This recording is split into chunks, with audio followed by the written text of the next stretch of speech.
저기다. 저기 용포 자락이 보인다. 놓치지 말고 반드시 생포하라. 창칼을 곤두세운 관군이 강가로 내달렸습니다. 그들이 쫓는 건 찢어진 용포를 걸친 자그마한 그림자 하나. 그런데 그 용포 속에서 돌아선 것은 임금이 아니라 12살 계집아이였습니다. 진짜 임금은 병든 오라비 꼴로 아이 등 뒤에 웅크려 있었지요. 아이는 달아나기는커녕 관군을 똑바로 보며 소리쳤습니다. 그래, 내가 그 임금이다. 어디 잡아보아라. 그러고는 창칼을 겨눈 자들을 물 한 방울 없는 마른 강바닥으로 한 걸음씩 끌어들였지요. 어째서 이 아이는 임금 대신 죽을 자리로 제 발로 걸어 들어간 것일까요? 구독을 눌러두시면 매일 밤 새 이야기로 찾아뵙지요. 그럼 이겁 없는 아이의 사연을 처음부터 들려드리겠습니다. 물이 들고 나는 것을 사람의 낯빛 살피듯 하는 사내가 있었습니다. 이 고을의 물길치기 강무영이었지요. 봄이면 보뚝을 열어 마른 논에 물을 대고 여름 장마엔 물골을 돌려 넘치는 물을 강으로 흘려보내던 사람이었습니다. 어느 보뚝을 언제 터야 저 아래 마른 도랑이 삽시간에 강으로 불어나는지, 물때가 어떻게 도는지를 이 고을에서 강서방만큼 아는 이가 없었습니다. 사람들은 그를 두고 물의 이치를 잇는 이라 불렀지요. 그에게는 여울이라는 딸이 하나 있었습니다. 이름처럼 물을 닮은 아이였습니다. 아비의 손을 잡고 보뚝을 오르내리며 물이 어디서 고이고 어디로 터지는지를 놀이처럼 익힌 아이였지요. 강서방은 딸의 머리를 쓸어주며 늘 같은 말을 들려주었습니다. 물은 사람을 가리지 않고 흐르는 법이다. 귀한 이의 논에도 천한 이의 논에도 똑같이 되어 주어야 하는 것이야. 그것이 물기를 잡는 자의 도리라고 말입니다. 여울이는 그 말을 다 알아듣지는 못했지만 아비를 따라 보뚝에 오르는 일이 세상에서 제일 좋았습니다. 물이 보뚝 위로 찰랑찰랑 차오를 때면 아비는 딸을 무릎에 앉히고 저 물이 지금 어느 논으로 흘러가는지, 며칠 뒤엔 어디까지 닿을지를 손가락으로 하나하나 짚어주었지요. 여울아, 이 보뚝은 물이 이만큼 차면 열고 저 보뚝은 장마가 지기 전에 미리 비워두어야 한단다. 물이란 미리 헤아려 다스리면 순한 양이 되지만 때를 놓치면 사나운 범이 되는 게야. 아비의 그런 가르침 하나하나가 어린 여울이의 머릿속에 차곡차곡 쌓여갔습니다. 여울이는 그렇게 물이 흐르는 길을 눈에 새겼지요. 온 고을이 아비의 손끝만 바라보던 그런 따뜻하고 좋은 시절이 있었습니다. 그러던 어느 해 고을에 크게 흉년이 들었습니다. 논이 쩍쩍 갈라지고 벼가 누렇게 타들어갔지요. 허나 물길이 마른 것은 강서방의 탓이 아니었습니다. 한양 높은 자리에 누군가가 제 입속을 채우려 위쪽 물길을 함부로 막은 탓이었습니다. 그런데 죄는 애먼 물길치기에게 씌워졌지요. 강무영이 제 욕심으로 물길을 끊어 고을을 통째로 굶겼다. 그리 아래는 장계가 한양으로 올라갔습니다. 장계란 벼슬아치가 임금께 올리는 보고서를 이르는 말입니다. 그리고 그 죄를 묻는 교지에는 임금의 도장이 찍혀 내려왔지요. 강서방은 변변한 국문 한 번 받지 못한 채 물길을 끊었다는 누명만 뒤집어 쓰고 목숨을 잃었습니다. 그날 이후 여울이는 역적의 딸, 죄인의 자식이 되었습니다. 어제까지 물을 대어 주어 고맙다던 마을 사람들이 하루아침에 등을 돌렸지요. 여울이가 우물가에 가면 안악들은 두레박을 감추었고 개구쟁이들은 죄인의 딸이라 손가락질하며 돌을 던졌습니다. 12살 어린 것이 그렇게 온 고을에서 미움받는 처지가 되고 말았습니다. 품을 팔러 가도 죄인의 자식은 들이지 않는다며 문전박대를 당하기 일쑤였지요. 어린 여울이는 남의 집 처마 밑에서 식은 밥을 얻어먹고 밤이면 아비가 쓰던 낡은 보뚝 움막에서 홀로 웅크려 잠들었습니다. 그래도 여우리는 좀처럼 울지 않았습니다. 아비가 남긴 낡은 나무패 하나를 품에 꼭 쥔 채 보뚝가에 홀로 앉아 물이 도는 것을 바라보곤 했지요. 허나 아비가 딸에게 남긴 것이 아주 없지는 않았습니다. 여우리는 여전히 이 고을의 물기를 제 손바닥의 금처럼 훤히 알고 있었지요.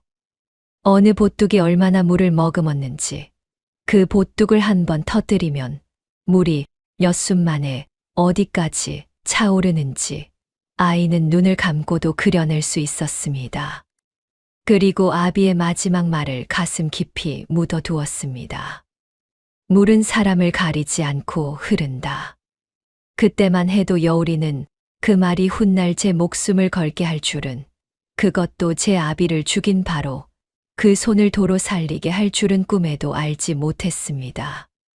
그런데 여우리의 아비를 죽음으로 몬 그 누명은 실은 우연히 생긴 일이 아니었습니다. 그 뒤에는 한 사람의 그림자가 짙게 드리워 있었지요. 조정의 좌의정 홍대감이라는 자였습니다. 벼슬은 임금 아래 둘째였으나 실은 이 나라의 모든 것이 그의 소나귀에서 놀아나고 있었습니다. 창고의 곡식도 벼슬자리도 심지어 고을마다 물길과 보뚝을 여닫는 일까지 홍대감의 도장 하나 없이는 아무것도 움직이지 않았지요. 홍대감은 제 입속을 채우는 일이라면 못할 짓이 없는 자였습니다. 여우리의 아비가 지키던 그 물길만 해도 그러하였지요. 홍대감은 위쪽 물길을 몰래 막아 제 논에만 물을 끌어대고 아래 고울이 가뭄으로 타들어가게 내버려 두었습니다. 그러고는 백성들의 원성이 높아지자 그 죄를 애먼 물길지기에게 뒤집어 씌운 것입니다. 강무영이 제 욕심으로 물길을 끊었다는 그 거짓 장계가 바로 홍대감의 붓끝에서 나온 것이었지요. 애먼 사내 하나가 목숨을 잃는 동안 홍대감은 눈 하나 깜짝하지 않았습니다. 그에게 백성의 목숨이란 제 곳간을 채우기 위해서라면 얼마든지 내던져도 좋은 건불 같은 것이었으니까요. 홍대감의 곳간에는 백성들에게서 쥐어짠 곡식이 넘쳐 썩어 나갈 지경이었지만 정작 그 곡식을 지어 바친 농부들은 촉은 목피로 겨우 목숨을 이어갔습니다. 벼슬자리 하나를 얻으려면 홍대감에게 뇌물을 바쳐야 했고 그 벼슬아치는 다시 백성을 쥐어짜 제 미천을 뽑았지요. 그렇게 온 나라의 재물이 홍대감의 소나기로 흘러들었고 백성들의 원성은 하늘을 찔렀습니다. 허나 감히 그 앞에서 바른 말을 하는 자는 없었지요. 홍대감의 눈 밖에 났다가는 강무영처럼 없는 죄를 뒤집어 쓰고 쥐도 새도 모르게 사라지기 일쑤였으니까요. 그런데 새로 보위에 오른 임금은 아직 젊고 강직한 이였습니다. 임금은 홍대감의 손이 뻗치지 않은 곳이 없음을 진작에 꿰뚫어 보고 있었지요. 임금은 그 썩은 뿌리를 하나하나 도려내기로 마음먹었습니다. 홍대감이 막아놓은 물길을 도로 트고 억울하게 죽어간 자들의 장부를 다시 들추기 시작한 것입니다. 그 장부 속에는 여우리의 아비 물길지기 강무영의 이름도 들어 있었지요. 임금은 그 이름 앞에서 붓을 멈추고 이 사건에 무언가 곡절이 있음을 어렴풋이 느끼고 있었습니다. 어느 날 편전에서 두 사람은 정면으로 부딪혔습니다. 임금이 홍대감을 불러 엄히 다그쳤지요. 경은 어찌하여 멀쩡한 물길을 막아 백성을 굶겼소. 그 죄를 어찌 힘없는 물길치기에게 씌웠단 말이오. 내 그 장부를 낱낱이 살펴보았소. 홍대감은 낯빛 하나 변하지 않고 천연덕스레 머리를 조아렸습니다.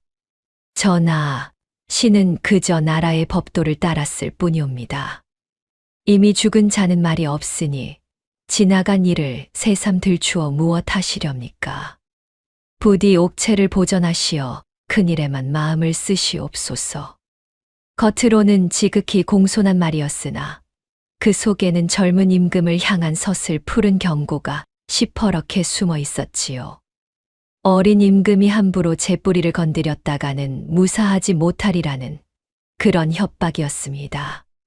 임금은 그 능구렁이 같은 자를 노려보며 주먹을 부르짖었지만 아직은 그를 칠 힘이 없음을 잘 알고 있었지요. 가만히 두었다가는 제 목이 먼저 달아날 판이라 홍대감은 결국 먼저 칼을 빼들었습니다. 조정 곳곳에 심어둔 제 사람들을 시켜 없는 죄를 지어낸 것이지요. 임금이 나라를 어지럽히고 종묘사직을 위태롭게 한다는 터무니없는 상소가 빗발쳤습니다. 며칠을 두고 같은 소리가 되풀이되니 마침내 조정은 홍대감의 뜻대로 움직이기 시작했지요. 하루아침에 임금은 옥좌에서 끌어내려졌고 머나먼 섬으로 유배를 떠나는 처량한 신세가 되고 말았습니다. 백성들은 영문도 모른 채 젊은 임금이 죄인의 몸으로 쫓겨가는 것을 그저 지켜볼 뿐이었습니다. 허나 홍대감은 그것으로도 마음을 놓지 못했습니다. 살아있는 임금이란 언제고 다시 돌아와 제 죄를 물을 불씨였으니까요. 그리하여 유배 행렬이 깊은 밤 나루를 건너던 참에 홍대감은 은밀히 자객들을 풀어 임금의 숨통을 아주 끊어 놓으려 하였습니다. 칼날이 번뜩이고 횃불이 어지러이 뒤섞이던 그 아수라장 속에서 그런데 하늘이 도왔는지 임금은 제 몸을 묶은 포승을 끊고 어둠 속으로 몸을 던졌지요. 마침 곁을 지키던 늙은 호위 무관 하나가 제 목숨을 던져 자객들을 막아선 덕이었습니다. 어서 몸을 피하시옵소서, 전하. 훗날을 도모하소서. 그 충직한 무관은 그리 외치며 자객들의 칼을 대신 받았지요. 임금은 피눈물을 삼키며 어둠 속으로 달아날 수밖에 없었습니다. 강물에 휩쓸리고 벼랑을 구르며 용포 자락만 갈갈이 찢긴 채 맨몸으로 산과 강을 헤매게 된 것입니다. 며칠을 굶고 자면서 임금은 몇 번이고 죽을 고비를 넘겼지요. 한 나라의 임금이 이토록 처참한 신세가 되리라고는 그 자신도 상상하지 못한 일이었습니다. 임금이 살아서 달아났다는 소식에 홍대감은 낯빛이 새하얗게 질렸습니다. 그는 곧장 각 고을에 파발을 띄워 서슬퍼런 역을 내렸지요. 용포를 걸친 자를 보거든 지위 고하를 막론하고 잡아들이라. 살려두어서는 아니 되니 눈에 띄는 즉시 반드시 사로잡으라. 심지어 산짐승 잡는 착호군까지 풀어 산이며 강이며 골짜기를 이 잡듯 뒤지게 하였습니다. 온 고을에 관군이 쫙 깔리고 백성들은 숨을 죽였지요. 밤이면 개 짖는 소리 하나에도 가슴을 쓸어내렸고 죄 없는 이가 용포와 비슷한 빛깔의 옷만 걸쳐도 끌려가 곤욕을 치르기 일쑤였습니다. 그런데 정작 그 관군들 가운데 임금의 얼굴을 아는 이는 단 한 명도 없었습니다. 깊은 궁궐 안에 계시던 임금의 용안을 시골 관군이 어찌 알겠습니까? 그들이 아는 것이라고는 오직 하나, 용포를 걸친 자가 곧 임금이라는 것뿐이었지요. 바로 이 한 가지가 훗날 12살 계집아이의 목숨을 건 꾀가 파고들 틈이 될 줄은 그때는 홍대감도 관군도 꿈에조차 알지 못했습니다. 쫓기고 쫓기던 임금의 발길이 다다른 곳은 공교롭게도 여우리가 사는 바로 그 물고을이었습니다. 며칠을 굶고 밤낮으로 달아난 임금은 이미 사람의 몰골이 아니었지요. 골룡포는 가시덤불에 찢겨 넝마가 다 되었고 옷같이 곱던 얼굴은 흙과 피로 얼룩졌으며 두 발은 진물을 대로 짓물러 걸음을 옮길 때마다 핏물이 배어 나왔습니다. 한때 만백성이 우러르던 지엄한 임금이 이제는 들개에게 쫓기는 짐승처럼 몸을 숨길 곳만 찾아 헤매고 있었던 것이지요. 그렇게 마지막 힘을 짜내 기어든 곳이 바로 여우리가 홀로 잠들던 낡은 보뚝 움막이었습니다. 새벽녘 인기척에 눈을 뜬 여우리는 움막 구석에 쓰러진 낯선 사내를 보고 흠칫 놀랐습니다. 처음에는 저를 잡으러 온 관원인가 싶어 가슴이 철렁 내려앉았지요. 허나 등불에 비친 사내의 처참한 몰골을 본 순간 아이는 소리를 지르지도 달아나지도 않았습니다. 그 사내의 꼴은 차마 눈 뜨고 보기 어려울 지경이었지요. 여기저기 찢기고 멍든 몸에 짓무른 두 발은 피딱지가 더덕더덕 앉아 있었습니다. 여우리는 문득 저작거리에서 매를 맞고 쫓겨나던 이들이 떠올랐지요. 죄인의 딸이 되어 온 고을의 손가락질을 받던 저 자신의 서러운 처지도 그 위에 겹쳐 보였습니다.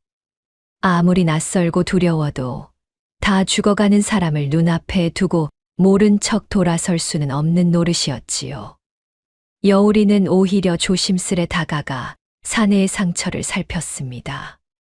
그러고는 제가 아침에 먹으려고 아껴 둔 식은 조밥 한 덩이와 물 한 바가지를 말없이 그 앞에 내밀었습니다. 죄인의 딸이라 손가락질 받으며 저 역시 굶주리던 아이였습니다. 그런 아이가 저보다 더 딱한 처지의 사람을 그냥 지나치지 못한 것이지요. 물은 사람을 가리지 않고 흐르는 법이다.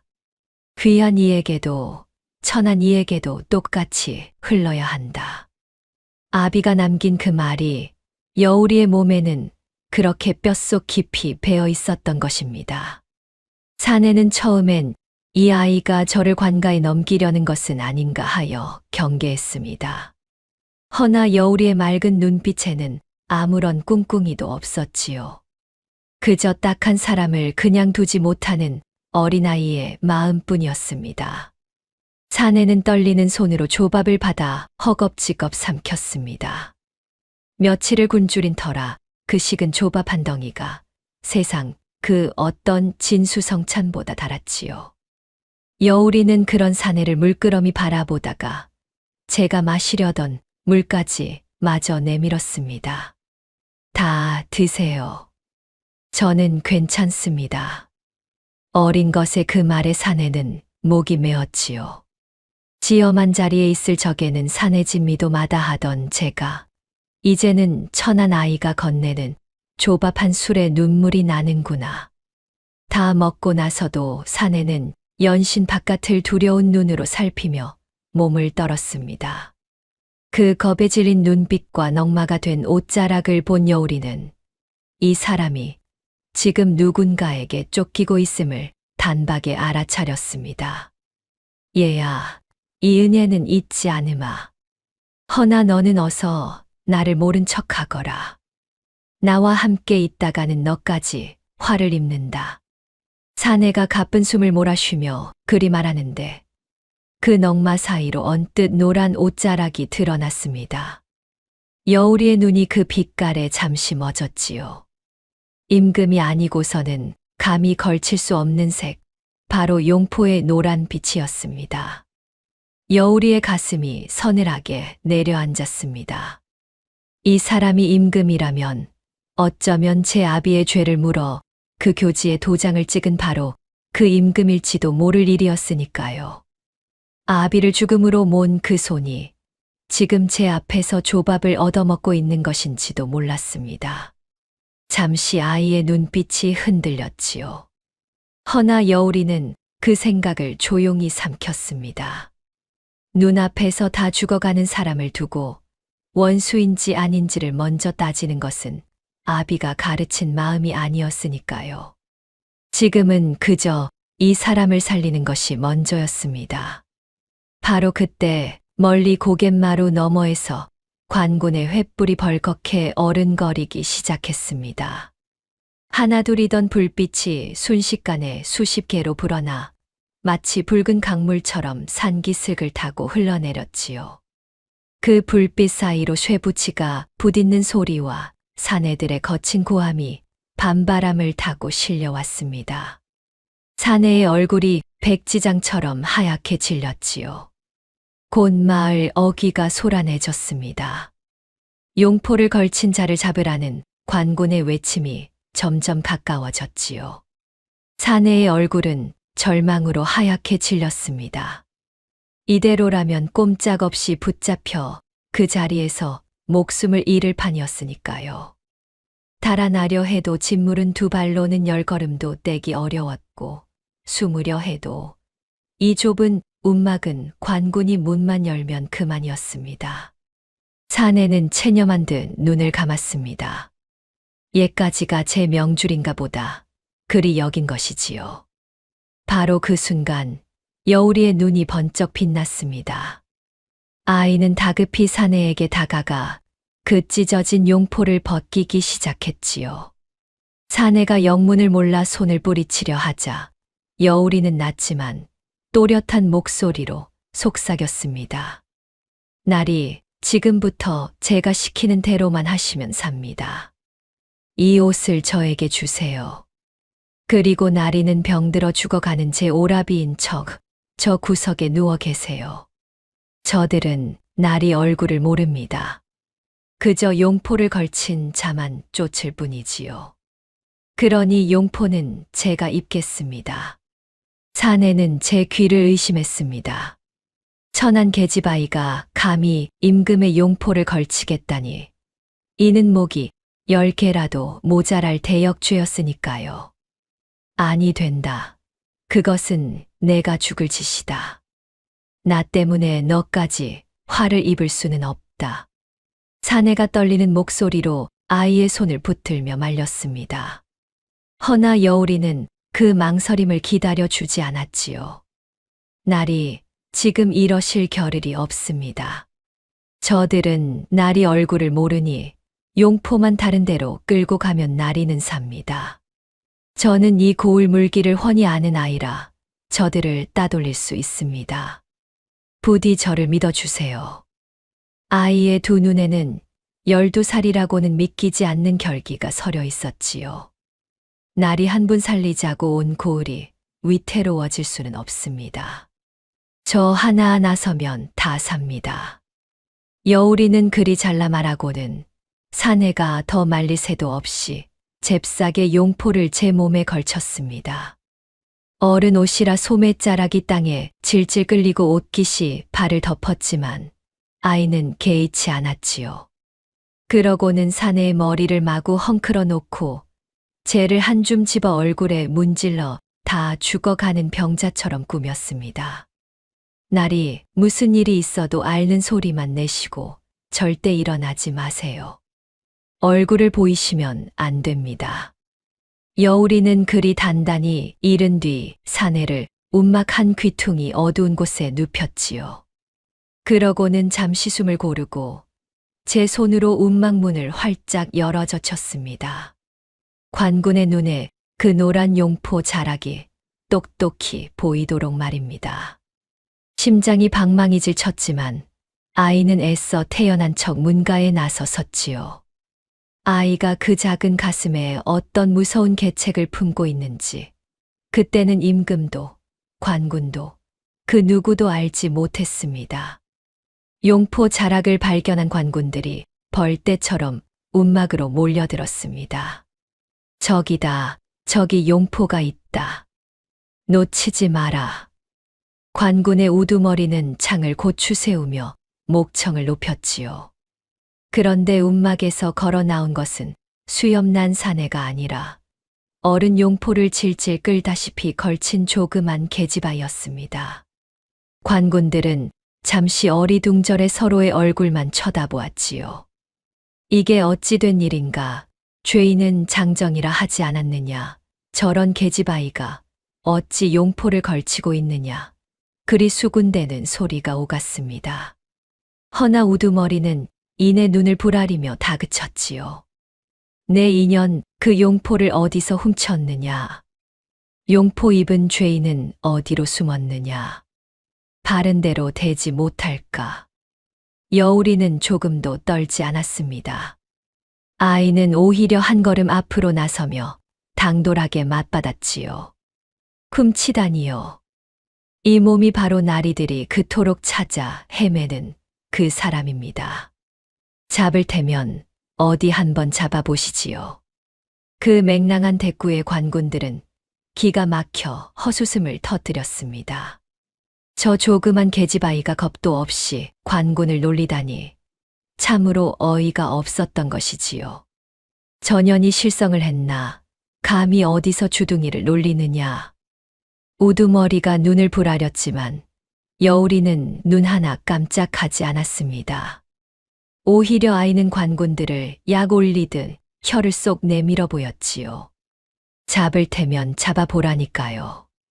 그러고는 그들이 정신을 차릴 틈도 주지 않고 획 몸을 돌려 강 쪽으로 쏜살같이 내달리기 시작했습니다. 제가 잡히면 저 안에 진짜 나리가 산다. 아이의 머릿속에는 오직 그 한 가지 생각뿐이었습니다. 관군들은 잠시 서로 눈치를 보다가 이내 우두머리의 불호령에 우르르 아이의 뒤를 쫓았습니다. 전연을 잡아라. 용포를 걸친 자는 무조건 잡아들이라는 것이 대감의 엄명이시다. 어차피 용포를 걸친 자를 사로잡아 오라는 명이었으니 그 용포가 누구 몸에 걸쳐 있든 그들에게는 상관없는 일이었지요.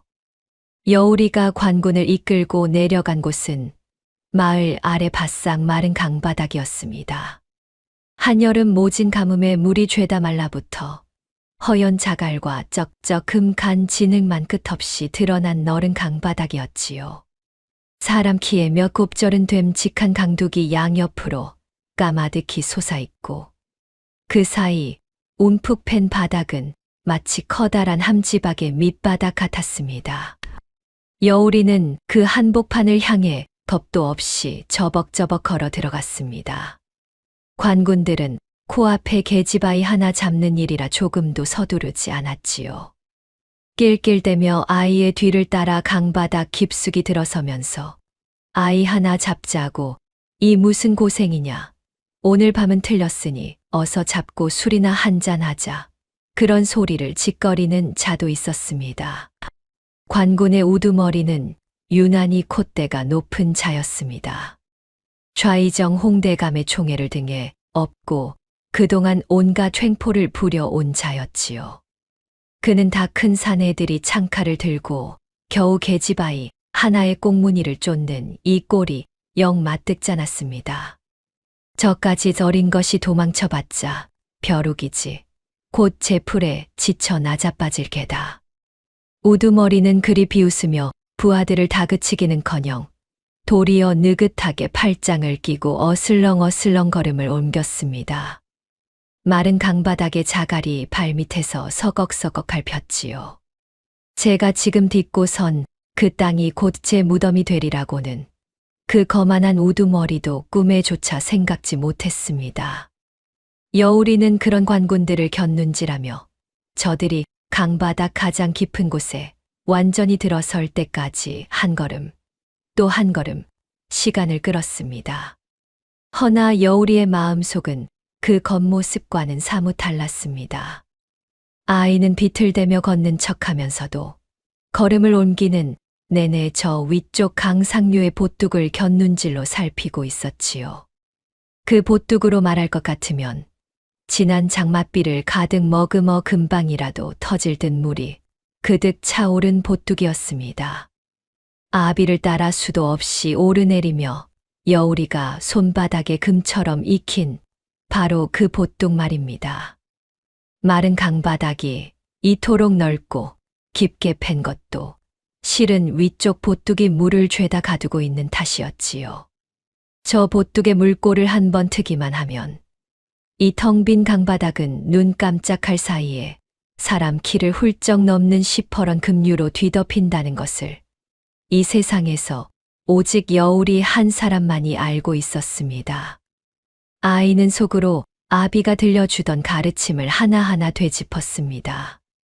보뚝을 트면 물이 몇 순 만에 강바닥 어귀에 닿고 다시 몇 순 만에 저 아래 구비를 휘감아 도는지, 그러니 쫓아온 자들을 어디까지 끌어들여야 물이 밀어닥쳤을 때 그들이 미처 강둑으로 기어오를 틈을 주지 않는지. 강둑은 높고 가팔라 물이 차오르기 시작하면 어른도 쉬이 기어오르지 못할 자리였지요. 여우리는 관군들을 바로 그 자리 강바닥 한가운데 움푹 팬 곳으로 한 걸음 한 걸음 끌어들이고 있었던 것입니다. 겉으로는 쫓기다 지친 척 자갈에 발이 걸려 넘어질 듯 비틀대면서 말이지요. 아이의 등줄기에는 식은땀이 흘렀지만 두 눈만은 보뚝을 향해 서늘하게 빛나고 있었습니다. 문득 여우리의 머릿속에 아비와 함께 이 보뚝에 오르던 어린 날의 기억이 스쳐 지나갔습니다. 여우라, 물이란 참으로 무서운 것이란다. 잘 다스리면 온 들판을 먹여 살리지만 한 번 성이 나면 사람도 마을도 통째로 삼켜버리지.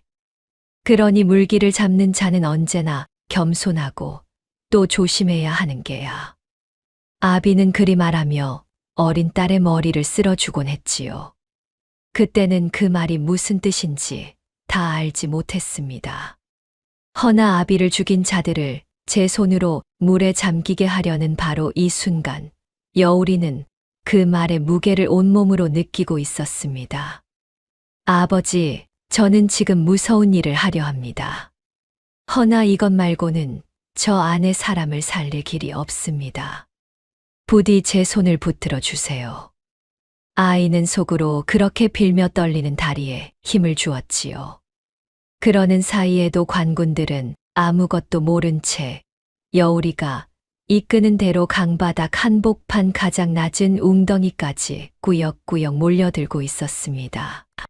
한편 여우리가 관군을 강바닥으로 유인하는 사이 움막에 남은 임금은 아이가 시킨 대로 병든 오라비 행세를 하고 있었습니다. 관군 두엇이 뒤늦게 움막을 뒤집어 들이닥쳤으나 봉둔한 발을 한 채 다 죽어가는 소리로 신음하는 병자를 보고는 이내 인상을 찌푸리며 물러갔지요. 몹쓸 돌림병이라도 옮을까 두려웠던 것입니다. 관군들이 물러가고 나서야 임금은 떨리는 몸을 겨우 일으켜 문틈으로 바깥을 내다보았습니다. 그리고 저 멀리 강바닥 한복판에서 벌어지는 광경을 보고는 그제야 정신이 번쩍 들었지요. 저 어린 것이 지금 제 목숨 대신 죽으러 가는 것이 아닌가. 임금은 비틀거리며 움막 밖으로 기어 나왔습니다. 얘야, 아니 된다. 돌아오너라. 목이 터져라 외치고 싶었지만 소리를 냈다가는 아이의 개책이 모두 들통날 판이었지요. 진물은 두 발로는 도무지 아이를 따라잡을 수도 없었습니다. 임금은 강둑 위에 주저앉아 그저 애가 타는 심정으로 그 광경을 지켜볼 수밖에 없었습니다. 지엄한 임금의 몸으로 태어나 만백성을 굽어 살펴야 할 제가 이제는 12살 계집아이 하나 지켜주지 못하는 신세가 되었구나. 임금의 두 눈에서는 뜨거운 것이 흘러내렸습니다. 구중궁궐에서 한마디 말로 천하를 호령하던 시절이 마치 남의 일처럼 아득했지요.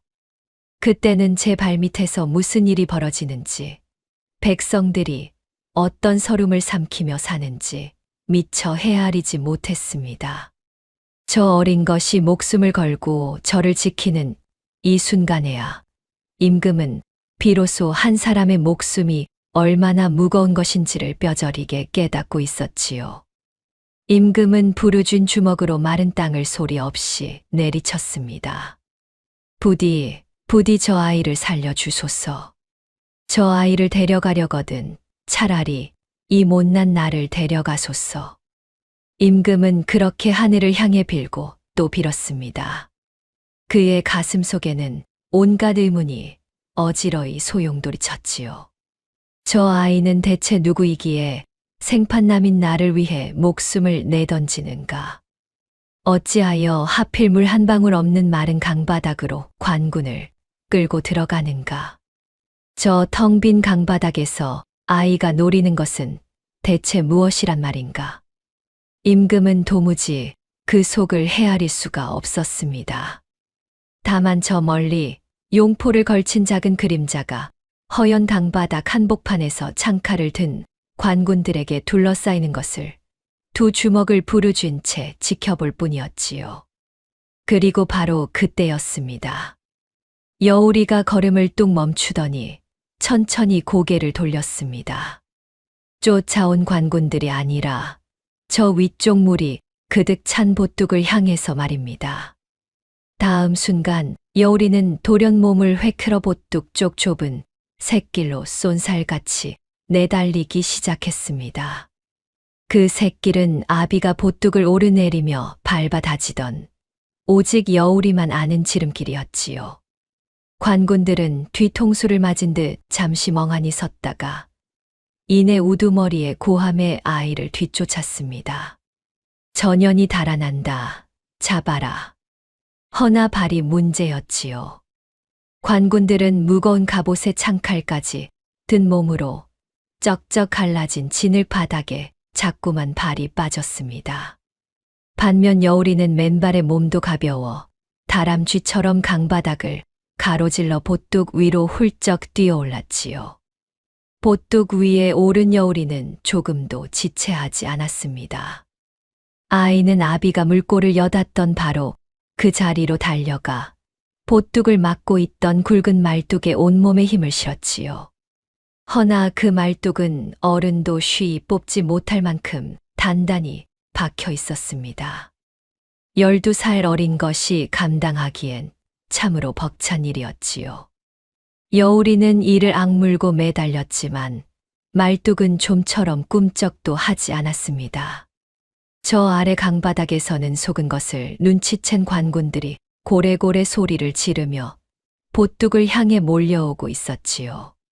시간이 없었습니다. 아이의 여린 손바닥이 나무에 까져 피가 배어 나왔습니다. 아버지, 도와주세요. 이 한 번만, 딱 한 번만 제게 힘을 주세요. 여우리가 눈물을 삼키며 마지막 남은 힘까지 짜내 온몸으로 매달린 바로 그 순간 마침내 말뚝이 쑥 뽑혀 나오고 보뚝 한쪽이 우지끈 소리를 내며 무너져 내렸습니다.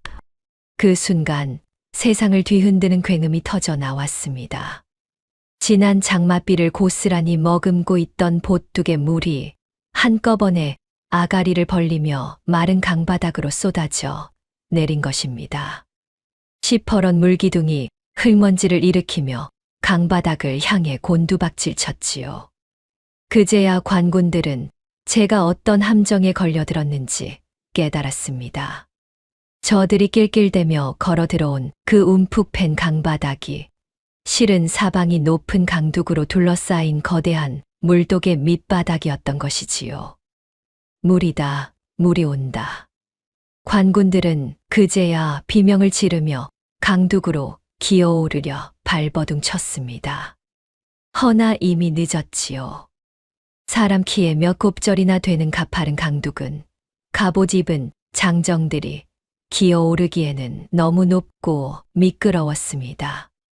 시퍼런 급류가 순식간에 강바닥을 집어삼켰고 마른 자갈밭은 눈 깜짝할 사이에 사람을 통째로 삼키는 도도한 강으로 뒤바뀌었습니다. 조금 전까지만 해도 허옇게 갈라져 있던 강바닥이 이제는 소용돌이치며 흐르는 시퍼런 강물로 가득 찼지요. 성난 물결이 강구비를 휘감아 돌며 높다란 강둑을 철썩철썩 때렸습니다.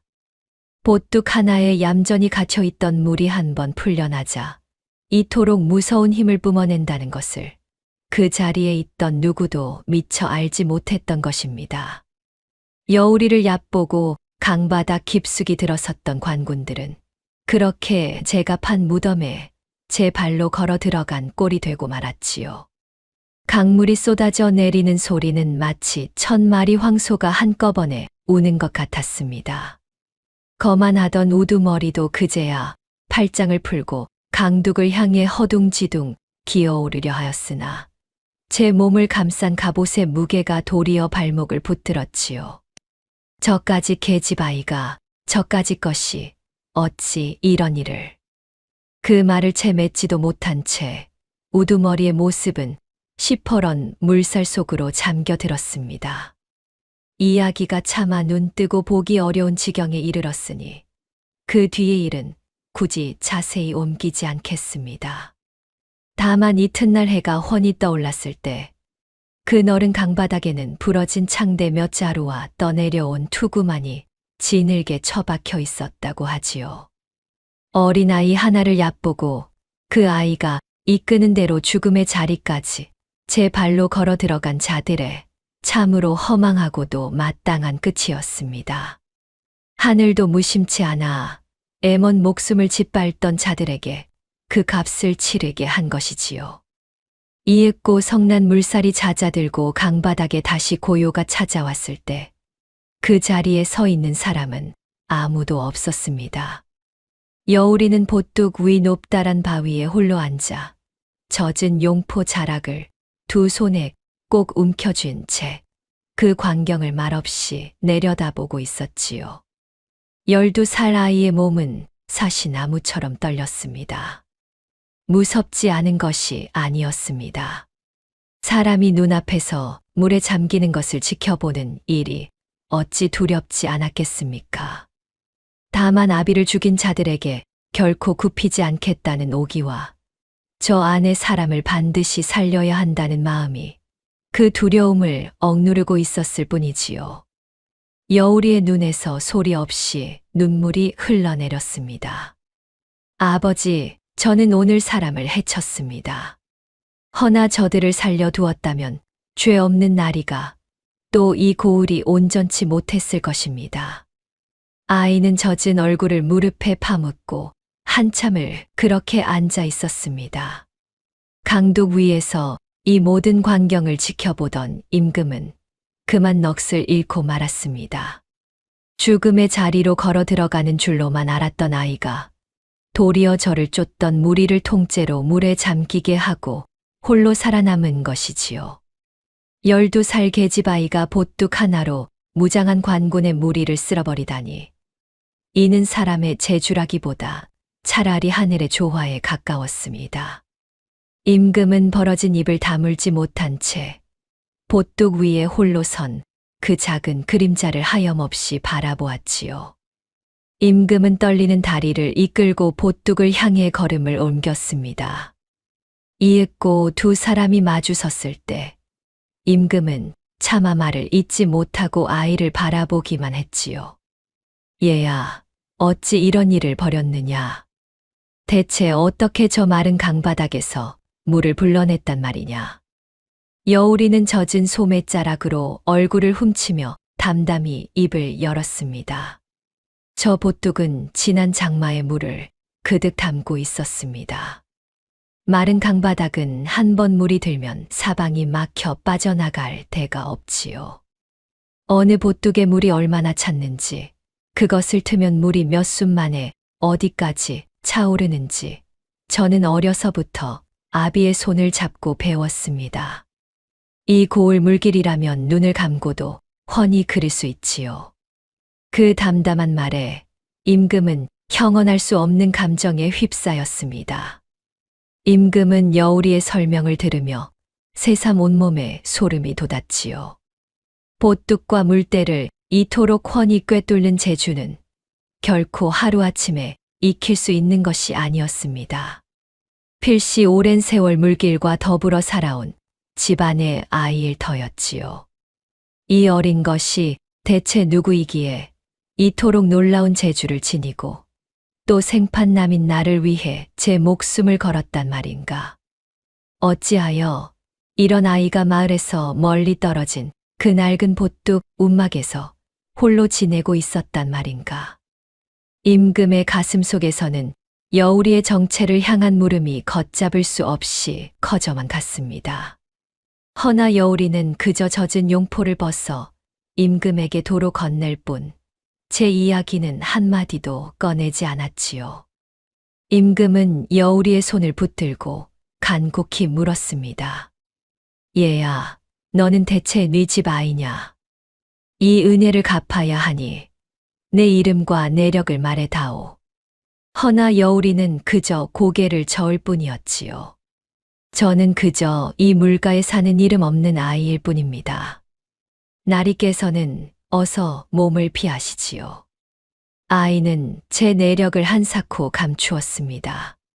제 입으로 아비의 억울한 죽음을 말하는 순간 눈앞에 이 사람이 바로 그 원수임을 스스로 확인하게 될까 두려웠는지도 모릅니다. 여울이는 임금을 부축해 보뚝 넘어 깊은 갈대숲의 낡은 물레방앗간으로 숨겼습니다. 아비가 살아생전 물레를 손보던 곳이라 마을 사람들도 잘 찾지 않는 외진 곳이었지요. 갈대가 사람 키를 넘게 우거져 그 안에 방앗간이 있는 줄도 모르는 이가 태반이었습니다. 여울이에게는 어릴 적 아비와 드나들던 정든 곳이자 세상의 눈을 피하기에 더없이 좋은 은신처였지요. 아이는 임금을 방앗간 안쪽 깊숙이 눕히고 짓무른 발을 따뜻한 물로 정성껏 씻긴 뒤 약초를 찧어 발라주며 극진히 보살폈습니다. 죄인의 딸이 되어 저 하나 건사하기도 힘든 처지에 여울이는 그렇게 원수일지 모를 사람을 제 아비의 자리에서 돌보고 있었던 것입니다. 밤이 깊어 임금이 잠들면 여울이는 홀로 방앗간 문가에 앉아 오래도록 생각에 잠기곤 했습니다. 저 사람이 정말 아비의 죽음에 도장을 찍은 그 임금이라면 나는 지금 원수를 살리고 있는 것이 아닌가. 아비를 그리 허망하게 잃고도 그 손을 물로 씻겨 주고 밥을 먹이는 내가 어리석은 것은 아닌가. 그런 생각이 밀려들 때면 가슴이 미어졌지요. 허나 그럴 때마다 여울이의 귓가에는 아비의 목소리가 들려오는 듯 했습니다. 물은 사람을 가리지 않고 흐른다. 그 한마디가 아이의 마음을 붙들어 주었습니다. 여울이는 눈물을 훔치고는 다시 임금의 발치로 다가가 식은 이마의 땀을 닦아 주었지요. 미움보다 무거운 것이 아비가 남긴 그 말이었습니다. 며칠을 극진히 보살핌 받은 임금은 차츰 기력을 되찾았습니다.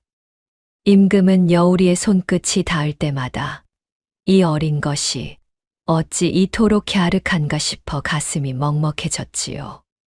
얘야, 나는 내게 갚을 길 없는 빚을 졌구나. 임금이 그리 말하면 여울이는 그저 물이나 한 모금 드시라며 슬며시 화제를 돌릴 뿐이었습니다. 임금은 그런 여울이를 볼 때마다 이토록 맑고 여문 아이가 어찌하여 이 외진 물가에서 홀로 지내는지 궁금했습니다. 부모는 어디 있느냐, 어쩌다 혼자가 되었느냐 물어도 여울이는 그저 옅게 웃으며 말을 아꼈지요. 그 웃음 뒤에 감춰진 깊은 슬픔을 그때 임금은 미처 알아채지 못했습니다.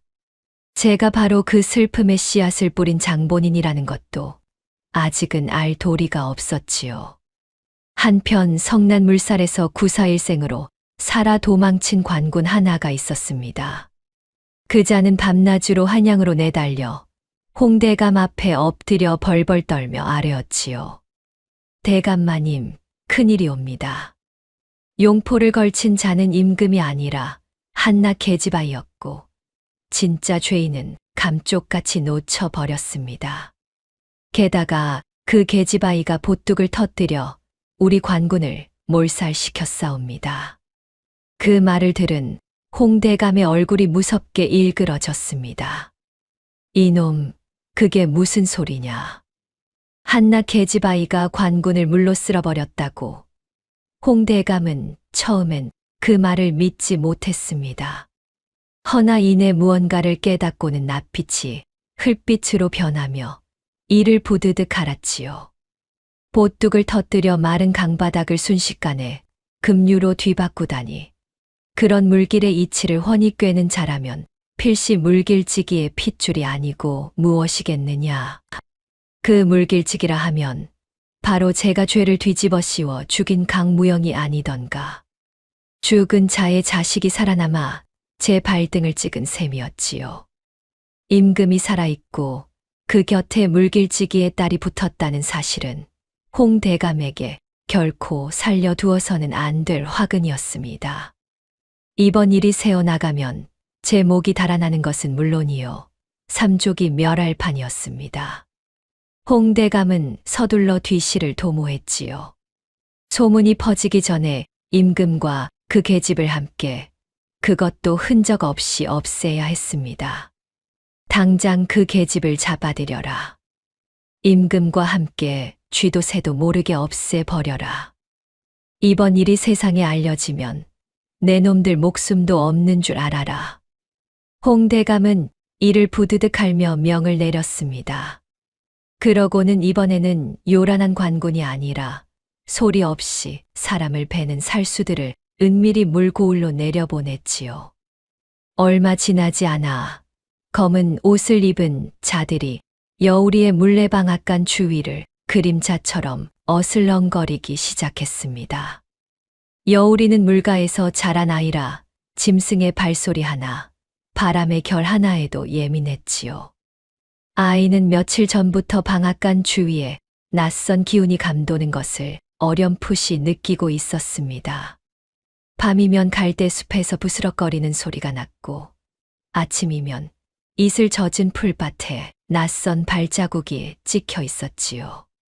여우리는 임금에게 내색은 하지 않았으나 품속의 나무패를 꼭 쥔 채 잠 못 이루는 밤이 늘어갔습니다. 아이는 어둠 속에서 방앗간의 물길과 갈대숲의 지형을 몇 번이고 머릿속에 그려보며 다가올 위험에 홀로 대비하고 있었지요. 위기는 그렇게 소리 없이 그러나 한 걸음씩 두 사람을 향해 다가오고 있었습니다. 그러던 어느 밤 여우리가 임금의 발을 싸매 주는데 아이의 품에서 낡은 나무패 하나가 툭 떨어졌습니다. 임금이 무심코 그것을 집어들었지요. 손바닥만 한 나무패에는 보뚝마다 물이 드는 때와 엿닿는 순서가 깨알같이 새겨져 있었습니다. 오랜 세월 손을 타 반질반질 윤이 나는 것이 누군가 늘 몸에 지니고 아끼던 물건임을 한눈에 알 수 있었지요. 임금은 그 낯익은 표식에 문득 가슴이 서늘해졌습니다. 임금은 그것을 한참 들여다보다가 문득 낯빛이 변했습니다. 이 표식은 언젠가 장부에서 본 물길치기의 것이 아니던가. 물길을 끊었다는 죄로 억울하게 죽었다던 바로 그 사람. 임금이 붓을 멈추고 한참을 들여다보았던 그 이름, 강무영. 그 이름이 임금의 머릿속에 어렴풋이 떠올랐지요. 그러자 그동안 풀리지 않던 의문들이 하나둘 맞아떨어지기 시작했습니다. 이 아이가 어찌 보뚝과 물때를 그토록 훤히 아는지, 어찌 이 외진 물가에서 홀로 지내는지, 그 모든 것이 이 나무패 하나로 설명되는 듯했지요. 임금의 가슴이 서늘하게 내려앉았습니다. 얘야, 이 나무패는 어디서 났느냐? 임금이 떨리는 목소리로 물었지만 여우리는 얼른 나무패를 도로 빼앗아 품에 감추며 입을 다물었습니다. 바로 그때 방앗간 문 밖에서 스산한 발소리가 들려왔습니다. 검은 살수들이 마침내 들이닥친 것입니다. 문이 벌컥 열리고 시퍼런 칼날이 달빛에 번뜩였습니다. 검은 옷을 입은 살수 셋이 소리 없이 방 안으로 들이닥친 것입니다. 여우리가 미처 몸을 피할 새도 없었지요. 바로 그 순간 임금이 제 몸을 날려 여우리를 제 등 뒤로 감쌌습니다. 며칠 전 아이가 제 목숨을 대신해 미끼가 되어 주었듯이 이번에는 임금이 제 몸으로 아이를 지키려 한 것입니다. 물러서라. 이 아이는 아무 죄가 없다. 나를 노리는 것이라면 나를 베어라. 임금은 두 팔을 벌려 살수들 앞을 가로막고 서서 호통을 쳤습니다. 비록 넉마를 걸친 초라한 몰골이었으나 그 서슬만은 여전히 만백성을 굽어 살피던 지엄한 임금의 것이었지요. 살수들은 잠시 움찔했으나 인의 명을 받든 대로 칼을 고쳐 쥐었습니다. 여우리는 임금의 등 뒤에서 다급히 방 안을 살폈지요. 이 방앗간의 물기를 터뜨려 저들의 발을 묶을 수는 없을까? 아이의 머리가 빠르게 돌아갔습니다. 살수들이 칼을 고쳐 쥐고 달려들려는 찰나 방앗간 바깥이 돌연대나처럼 환해졌습니다. 수십 개의 횃불이 어둠을 밀어내며 몰려든 것이지요.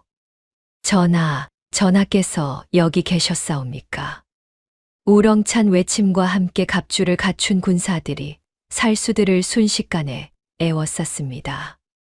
임금이 살아 계시다는 소문을 듣고 홍대감의 폭정에 이를 갈던 옛 충신들이 군사를 일으켜 밤낮으로 임금을 찾아 헤매던 참이었습니다. 그러던 차에 물고울에서 보뚝이 터져 관군이 몰살당했다는 기이한 소문을 듣고 필시 그곳에 임금이 계시리라 짐작하여 한달음에 달려온 것이지요.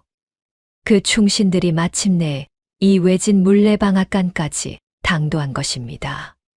갑작스레 들이닥친 군사들 앞에서 살수들은 변변히 손도 써 보지 못하고 순식간에 결박되었지요. 우두머리 격인 살수가 발버둥치며 소리쳤습니다. 우리는 좌의정 대감의 명을 받들었을 뿐이다.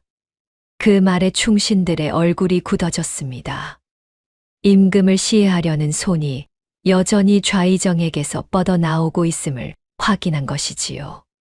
임금과 여우리는 그렇게 또 한 번 목숨을 건졌습니다.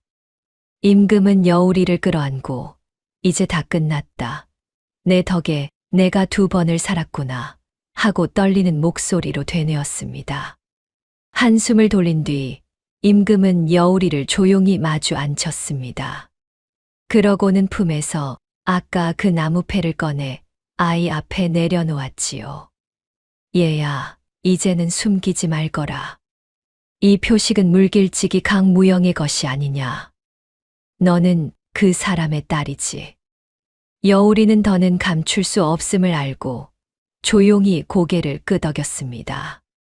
그 순간 임금의 얼굴이 고통으로 일그러졌지요. 임금은 떨리는 목소리로 말을 이었습니다.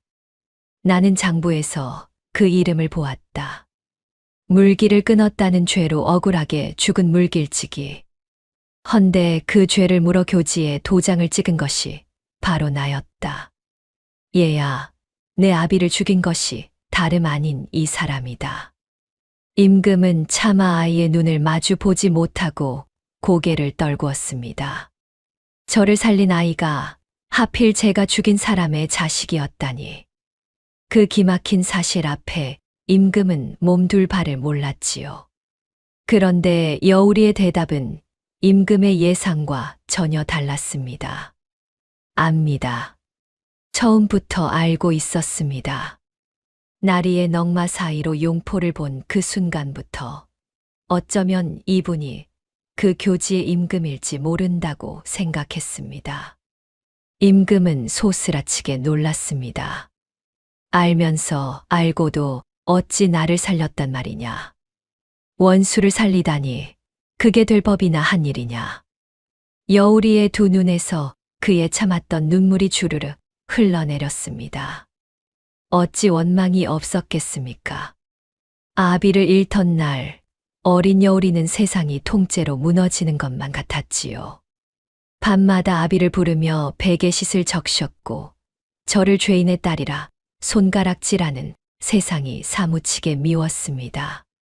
그 원한을 가슴에 품고 이를 악물며 살아온 세월이었지요. 그런 여울이었기에 용포 속 사내가 아비 원수일지 모른다는 것을 알았을 때 그 마음이 어찌 편했겠습니까? 눈물은 그렁그렁 맺혔지만 여울이의 목소리만은 조금도 흔들리지 않았습니다. 아비가 늘 말씀하셨습니다. 물은 사람을 가리지 않고 흐르는 법이라고요. 귀한 이의 논에도 천한 이의 논에도 밉든 곱든 똑같이 물을 대어 주어야 한다고요. 아비는 그 말 때문에 원수의 논에도 물을 대었고 끝내 그 말 때문에 억울하게 죽었습니다. 그런데 제가 나리를 원수라 하여 죽게 내버려 둔다면 저는 아비가 목숨으로 지킨 그 물을 저버리는 것이 됩니다. 저는 아비의 딸이니 아비가 지킨 물처럼 살고 싶었을 뿐입니다. 그 말에 임금은 그에 참지 못하고 눈물을 쏟았습니다. 내가 어리석어 간신의 혀에 놀아나 이토록 맑은 사람과 그 아비를 죽음으로 몰았구나. 임금은 여우리의 두 손을 부여잡고 몇 번이고 용서를 빌었습니다. 그러고는 하늘을 우러러 굳게 맹세했지요. 내 반드시 저 간악한 무리를 몰아내고 내 아비의 억울함을 온 세상에 밝히리라. 그리고 다시는 이 나라에 힘없는 백성이 애먼 죄로 목숨을 잃는 일이 없도록 하겠노라. 이 다짐을 저버린다면 오늘 나를 살린 이 물이 나를 벌하여도 좋다. 임금의 두 눈에는 지난날의 나약함 대신 새로운 각오가 형형하게 빛나고 있었습니다. 여우리가 목숨을 걸어 살린 것은 한 사람의 임금이자 동시에 이 나라의 내일이었던 것이지요. 이윽고 임금은 충신들과 함께 도성으로 향했습니다. 임금이 살아 돌아왔다는 소식은 삽시간에 온 나라에 퍼졌지요. 홍대감의 폭정에 신음하던 백성들은 길을 메우고 나와 눈물을 흘리며 임금을 맞이했습니다. 전하께서 살아 계셨구나. 이제야 이 나라가 사는구나. 여기저기서 그런 소리가 터져 나왔지요. 홍대감의 편에 붙어 위세를 부리던 벼스아치들은 임금이 돌아왔다는 말에 하나둘 슬금슬금 꽁무니를 뺐습니다. 젊은 임금은 마침내 다시 보위에 올랐고 가장 먼저 한 일이 바로 좌의정 홍대감의 죄를 묻는 일이었습니다. 홍대감은 만백성이 지켜보는 국문장 한복판에 무릎이 꿇렸습니다. 국문장에는 그동안 홍대감에게 재산을 빼앗기고 억울하게 자식을 잃은 백성들이 구름처럼 몰려들었지요. 저자가 내 논에 물을 끊어 우리 식구를 굶긴 자다. 저자가 애먼 물길치기를 죽음으로 몬 자다. 여기저기서 통곡과 원성이 터져 나왔습니다. 물길을 막아 백성을 굶긴 죄, 애먼 물길치기에게 누명을 씌워 죽인 죄, 임금을 몰아내고 자객을 풀어 시해하려 한 대역의 죄가 하나하나 낱낱이 드러났지요. 그토록 하늘 높은 줄 모르고 위세등등하던 홍대감도 제 죄상이 백일하에 드러나자 그만 사색이 되어 벌벌 떨 뿐이었습니다. 전하, 목숨만은 살려주시옵소서. 그리 빌어보았으나 이미 만백성의 눈이 그의 죄를 똑똑히 지켜본 뒤였지요. 임금은 홍대감의 관직을 삭탈하고 그 재산을 모조리 몰수하여 그가 굶긴 백성들에게 남김없이 나누어 주었습니다. 한 나라의 좌의정으로 온갖 부귀영화를 누리던 자가 이제는 죄인의 몸으로 백성들이 던지는 손가락질과 야유 속에 오랏줄에 묶여 끌려갔지요. 제 욕심을 채우려 애먼 목숨을 건불처럼 짓밟던 자의 끝은 그렇게 만인이 보는 앞에서 처참하게 무너져 내렸습니다. 그리고 임금은 억울하게 죽은 물길치기 강무영의 누명을 말끔히 벗기고 그 충심과 재주를 기려 벼슬을 내렸습니다. 죄인의 딸이라 손가락질 받던 여우리는 하루아침에 나라를 구한 충신의 자랑스러운 딸이 되었습니다. 여우리가 품고 다니던 그 낡은 나무패는 아비의 결백을 증명하는 귀한 증표가 되어 만인 앞에 드높여졌지요. 무엇보다 임금의 마음을 오래도록 아프게 한 것은 저를 2번이나 살려준 그 아이가 바로 저 때문에 아비를 잃은 아이였다는 사실이었습니다. 임금은 여우리를 조용히 불러 임금의 체면도 잊고 그 앞에 고개를 깊이 숙였지요. 얘야, 미안하구나. 정말 미안하구나. 내 어리석음이 내게서 아비를 앗아갔는데 너는 도리어 그런 나를 살렸구나. 이 빚은 내 평생을 다해도 다 갚지 못할 것이다. 여우리는 그런 임금을 말없이 일으켜 세웠습니다. 이미 지나간 일을 원망한들 무엇하겠습니까? 아비도 그것을 바라지는 않으실 겁니다. 그저 앞으로 이 나라에 억울한 사람이 없기를 바랄 뿐입니다. 그 어질고 깊은 마음에 임금은 다시 한번 고개를 숙일 수밖에 없었지요. 그로부터 새해가 흘렀습니다. 젊은 임금의 어진 다스림 아래 나라는 차츰 안정을 되찾았지요. 홍대감이 막아놓았던 물길은 다시 시원하게 트였고 메말랐던 논밭에는 사철 맑은 물이 넘실거렸습니다. 여우리가 살던 물고을에도 봄이 돌아왔습니다. 무너졌던 보뚝은 예전보다 더 튼튼하게 새로 쌓였고 마른 논마다 다시 맑은 물이 찰랑이게 되었지요. 물레방 안은 밤낮으로 정겹게 돌아갔고 흉년의 등을 돌렸던 인심도 물이 돌아오자 언제 그랬냐는 듯 다시 넉넉해졌습니다. 봄이면 못자리에 파릇한 모가 돋고 가을이면 누런 벼가 고개를 숙였지요. 마을 사람들은 다시 풍년가를 부르며 서로의 논의 품을 나누었습니다. 물 한 줄기가 트이자 죽어가던 고을이 통째로 되살아난 것입니다. 어느덧 15이 된 여우리는 세상을 떠난 아비의 뒤를 이어 이 고을의 물길을 돌보고 있었습니다. 어느 보뚝을 언제 열고 닫아야 하는지, 물때가 어떻게 도는지, 이제 온 고을이 여우리의 손끝만 바라보게 되었지요. 한때 죄인의 딸이라 돌팔매질하던 사람들은 이제 여우리를 물의 이치를 아는 아이라 부르며 우러렀습니다. 마을에 무슨 일이 생기면 어른들이 먼저 여우리를 찾아와 의논할 정도였지요. 여우라, 올여름 장마가 크겠느냐, 보뚝을 언제 손보면 좋겠느냐. 사람들은 어린 여우리의 말을 아비의 말처럼 귀히 여겼습니다. 여우리는 조금도 우쭐대지 않고 아비가 그러했듯 귀한 이의 논에도 천한 이의 논에도 똑같이 물을 대었지요. 저를 손가락질하던 이의 논이라 하여 물을 아끼는 법이 없었습니다. 물은 사람을 가리지 않고 흐른다던 아비의 그 말을 여우리는 제 삶으로 그렇게 지켜가고 있었던 것입니다. 그러던 어느 봄날 물고을에 임금의 거둥을 알리는 깃발이 나부꼈습니다. 임금이 몸소 여우리를 찾아온 것입니다.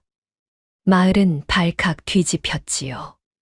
지엄한 임금께서 이 궁벽한 물고을을 손수 찾아오시다니 사람들은 길가에 엎드려 감히 고개도 들지 못했습니다. 허나 임금의 눈은 오직 한 사람, 보뚝가에 선 여우리만을 찾고 있었지요. 새해 전 넉마를 걸치고 쫓기던 그 초라한 사내는 이제 어디에도 없었습니다. 골룡포를 다시 갖춰 입은 임금은 그러나 여우리를 보자마자 체면도 잊고 한달음에 다가가 그 두 손을 덥석 맞잡았습니다. 얘야, 그동안 잘 지냈느냐? 내 너를 단 하루도 잊은 적이 없다. 임금의 눈가가 붉어졌지요. 어느덧 15 처녀가 된 여우리도 반가움에 눈시울을 붉혔습니다. 임금은 여우리의 손을 놓지 못하고 지난 새해 동안 있었던 일들을 하나하나 들려주었습니다. 내가 살려준 이 목숨으로 나는 나라를 다시 바로 세웠다. 홍대감이 막았던 물길을 트고 억울하게 갇힌 이들을 풀어주고 굶주린 백성들에게 곳간을 열었다. 이 모든 것이 그날 마른 강바닥에서 내가 나를 살려준 덕이니라. 임금의 목소리에는 진심 어린 고마움이 가득 배어 있었지요.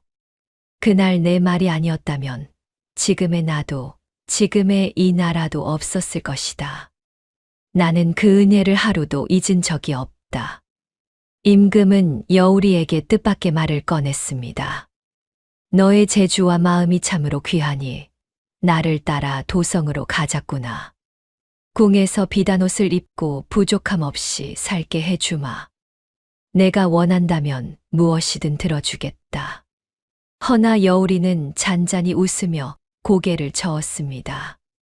나리의 하늘 같은 은혜, 평생 잊지 않겠습니다. 허나 저는 이곳에 남아 아비가 지키던 물길을 돌보고 싶습니다. 이 물이 마르면 온 고을이 굶고 이 물이 넘치면 온 고을이 잠깁니다.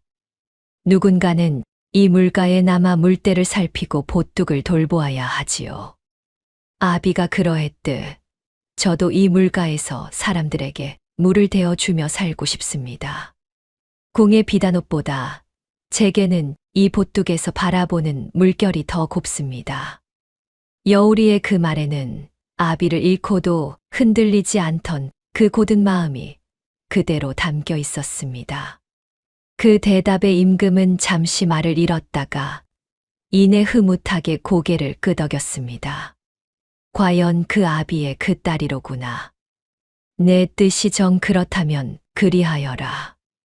임금은 여우리에게 이 고을의 물길을 맡아 다스릴 권한을 내리고 보뚝과 물레방아를 손볼 넉넉한 재물을 하사했습니다. 계집아이에게 고을의 물길을 맡기는 일은 전에 없던 파격이었으나 임금은 여우리만 한 적임자가 없음을 잘 알고 있었지요. 임금은 여우리의 뜻을 존중하여 대신 이 고을의 보뚝과 물레방아를 손볼 넉넉한 재물을 내리고 다시는 이곳 물길을 함부로 막는 자가 없도록 나라의 법으로 단단히 지켜주기로 하였습니다. 아울러 여우리의 아비강 무영을 충직한 신하로 다시금 기려 그 이름을 고을의 사당에 모시게 하였지요. 죄인으로 몰려 억울하게 죽은 물길치기가 새해 만에 온 고을이 우러르는 이름으로 되살아난 것입니다. 임금이 도성으로 돌아간 뒤 여우리는 홀로 보뚝에 올라 넘실거리는 물을 오래도록 바라보았습니다. 저 아래 논에서는 사람들이 물을 대며 정겹게 웃고 있었지요. 여우리의 눈앞에 어린 저를 무릎에 앉히고 물기를 짚어 주던 아비의 모습이 어른거렸습니다. 아버지 말씀대로 물은 사람을 가리지 않고 흐르고 있어요. 그 물이 아버지를 아프게 한 사람마저 살리고 이렇게 온 고을도 살렸어요. 이제야 아버지의 그 말씀을 조금은 알 것 같습니다. 여우리는 품속에 낡은 나무패를 꺼내 가만히 쓸어 보았습니다. 손때 묻은 나무패에는 아비의 온기가 아직 남아있는 듯 했지요. 봄바람에 물결이 반짝이고 멀리서 아이들의 웃음소리가 정겹게 실려왔습니다. 여우리의 얼굴에도 오랜만에 환한 미소가 번졌지요. 그해 봄 고을 사람들은 새로 지은 사당에 여우리 아비의 위패를 정성껏 모셨습니다. 죄인으로 몰려 초라하게 쓰러졌던 물길치기가 이제는 온 고을이 향을 피우고 절을 올리는 자랑스러운 이름이 된 것이지요. 여우리는 그 앞에 무릎을 꿇고 오래도록 절을 올렸습니다. 아버지, 이제는 마음 놓으세요. 아버지의 이름은 깨끗이 씻겼고 아버지가 목숨으로 지키던 물은 다시 온 들판을 적시고 있습니다. 그리고 저는 아버지가 가르쳐 주신 대로 이 물가에서 사람들과 더불어 살아가고 있어요. 향 연기가 봄하늘로 곱게 피어오르고 사당 앞에 늘어선 마을 사람들도 저마다 눈시울을 붉혔습니다. 미운 사람마저 품어안은 한 어린 딸의 마음이 죽은 아비의 넋까지 편안하게 한 것이지요. 돌이켜보면 여우리가 그 마른 강바닥에서 지키려 한 것은 한낱 낯선 사내의 목숨만이 아니었습니다. 그것은 미운 사람도 품어 안으라던 아비의 가르침이었고 사람을 가리지 않고 흐르는 물의 마음이었지요. 만일 여우리가 원한에 사로잡혀 그 임금을 죽게 내버려 두었더라면 나라는 간신의 손에 넘어갔을 것이고 고을은 끝내 메말라 죽었을 것입니다. 허나 아이는 미움 대신 아비의 물을 택했고 그 한 번의 선택이 무너진 나라를 다시 일으키고 온 고을을 되살렸습니다. 착한 마음은 언젠가 반드시 복으로 돌아오고 모진 욕심은 끝내 제 발등을 찍는 법입니다. 제 아비를 죽인 원수마저 물처럼 품어 안았던 한 어린 소녀의 그 깊은 마음이 죽어가던 나라와 고을을 함께 살렸으니 이 어찌 아름답지 않겠습니까? 부디 오늘 이 이야기를 들으시는 여러분의 마음에도 미운 이와 고운 이를 가리지 않고 흐르는 그 맑고 어진 물 한 줄기가 오래오래 마르지 않고 흐르기를 진심으로 바랍니다.